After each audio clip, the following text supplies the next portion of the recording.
Welcome to the Football for Kids podcast with me, Darren Rees. In this episode, we're going to be speaking about one of the top leagues in the world. A league which we have mentioned on so many occasions that so many great players have played in. We're going to be talking about the Spanish top division, La Liga. In this episode, I will attempt a few Spanish pronunciations, but bear with me, will you Spanish speakers? I can speak a bit of Spanish, but I'm no pro. Before we do that, thank you to everyone who voted on the poll about Messi versus Ronaldo. And so far, on Spotify, just over 70% of you have picked Messi as your number one. That poll is still open if you want to get involved.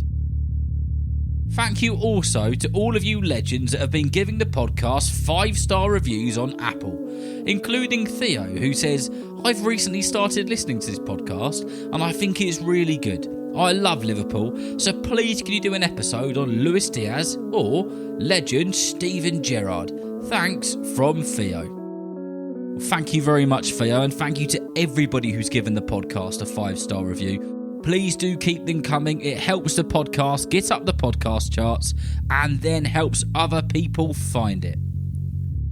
And lastly, before we get into the shout-outs and messages, if you've got a Yoto, you can listen to the podcast on that as well.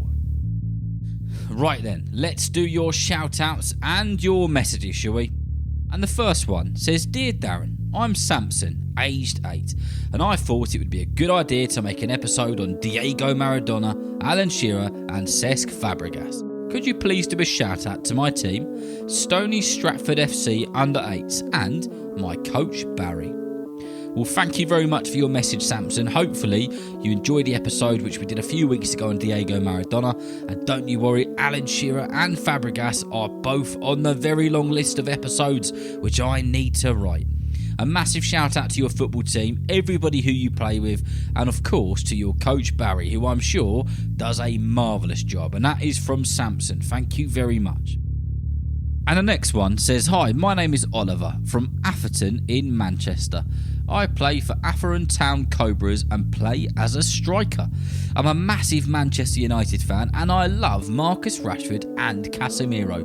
Please, could you do an episode on Casemiro? My dad and I love the podcast and we look forward to hearing the new episodes. Keep up the great work. Regards from Oliver. Well, thank you very much for your message, Oliver. And an episode on Casemiro is very much needed. I agree with you.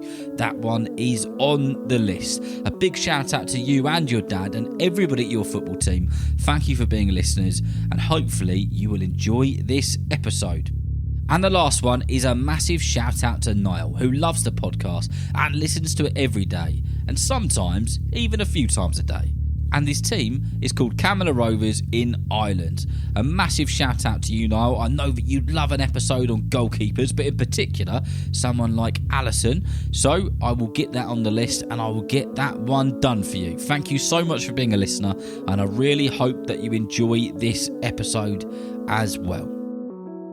Right, that's all we've got time for the shout-outs and messages with this episode. If you'd like to send a request in or a shout-out to your football team, your teammates, your coaches or whoever it is, you can ask an adult to send an email to footballforkidspodcast@gmail.com. Right, let's get into this episode about one of the best leagues in the world, the La Liga. La Liga is the name for the Spanish top division of football, and its translation from Spanish to English is simple: the league. The league has been one of the most exciting and dramatic leagues over the years that so many incredible players have played in. But where and when did it all start? The La Liga started all the way back in 1929 when a man called Jose Maria Aca said that there needs to be a proper league. A league where teams compete to become the overall winners. Eventually, after planting the seed of the idea, the Spanish Football Federation recognised that something was needed, and they selected 10 teams who would make up the first ever proper professional Spanish football league. 10 teams battled it out, playing each other both at home and away. The league started in February and it ended in June. Not like these days, where the La Liga starts in August and ends in the following June. The first league finished with some familiar names up the top. Real Sociedad were 4th, Athletic Bilbao were 3rd, Real Madrid were 2nd, and Barcelona were 1st and crowned the first ever champions. There were just 2 points between Barca and Real Madrid at the end of the season, a theme that would go on for years and years, with the two battling it out for first place in the La Liga. We'll speak more about them in a short while. Early on in the starting years of a Spanish top division, it wasn't just Real Madrid and Barcelona who were topping the table. Athletic Bilbao did very well. Bilbao won 4 seasons out of the 8 which they played and actually won more than any other team in the La Liga. Unfortunately, due to the Spanish Civil War which started in 1936, the league was suspended for 3 years. That is a lot of time to go without football. These days, us football fanatics can't wait till August for it all to start again. Never mind 3 years. Thankfully, the Spanish Civil War stopped in 1939 and football in Spain got back on its feet again. Atletico Madrid won the league, and from then on, the league got stronger and stronger and it got more competitive, and the league became bigger over time as more teams were added. In 1929, there were 10 teams, in 1950, there were 16, and now there are 20. However, there was a point in the 90s where there were 22 teams in the La Liga, but in 1997, it returned back to 20 teams. Real Madrid and Barcelona have dominated the Spanish La Liga for such a very long time now, and over the years, they have been neck and neck at points. But overall, Real Madrid have won the La Liga 32 times and have been runner-up 25 times. Barcelona, on the other hand, have won the title 27 times and been runners-up exactly the same amount. It's incredible to think that Real Madrid have either finished first or second place 60 times, and Barcelona have either finished first or second place 54 times. That just goes to show how good those two teams have been over the 94 years of that league. Over the years, the Spanish top division has been dominated by Spanish players, which you would think makes sense, as it's a Spanish league. But over the years, there have been different rules to promote Spanish players actually being able to play in the Spanish leagues. The La Liga once had a strict rule that you must have a minimum of 8 Spanish players playing at one time, meaning you could only ever have 3 players of other nationalities on the pitch at one time. Due to this, so many of the La Liga top goal scorers have been Spanish over the years. Well, until Messi and Ronaldo arrived, of course. Over the several years of its existence, the La Liga has seen so many incredible players. Alfredo Di Stefano, Francisco Sergio Ramos, Luis Figo, Ronaldinho, Thierry Henry, Iniesta, Raúl, Zinedine Zidane, Johan Cruyff, Diego Maradona, R9 Ronaldo, Rivaldo, and the list goes on and on. Almost every big name in football has ended up playing in one of the monstrous teams of the La Liga at some point. Out of the top 50 goal scorers of all time in the league, 38 of them are Spanish. Spanish football has done an amazing job at promoting the Spanish talent in its country. The 2 top goal scorers of all time in the league is, of course, Cristiano Ronaldo and Lionel Messi. Messi has scored 474 goals in the La Liga, and Cristiano Ronaldo has scored 311. If you haven't had a chance to listen to the episode Messi vs Ronaldo, then you can listen to that after this. The most goals scored in one La Liga season by any player in history is Lionel Messi, who scored 50 goals in the 2011-2012 season. Cristiano Ronaldo came close in 2014-2015 when he scored 48.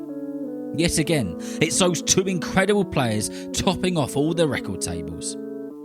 The next player to get anywhere near either of them is Luis Suarez, who had an incredible season in 2015 when he scored 40, but he was still 10 away from Messi's amazing record. If you've been listening to the podcast for a while, you'll probably know how prestigious and special and brilliant the Ballon d'Or award is. Well, in relation to the La Liga, the award has been won by a player playing for a La Liga club more than any other. Real Madrid and Barcelona have had players win the award 24 times while playing in the La Liga.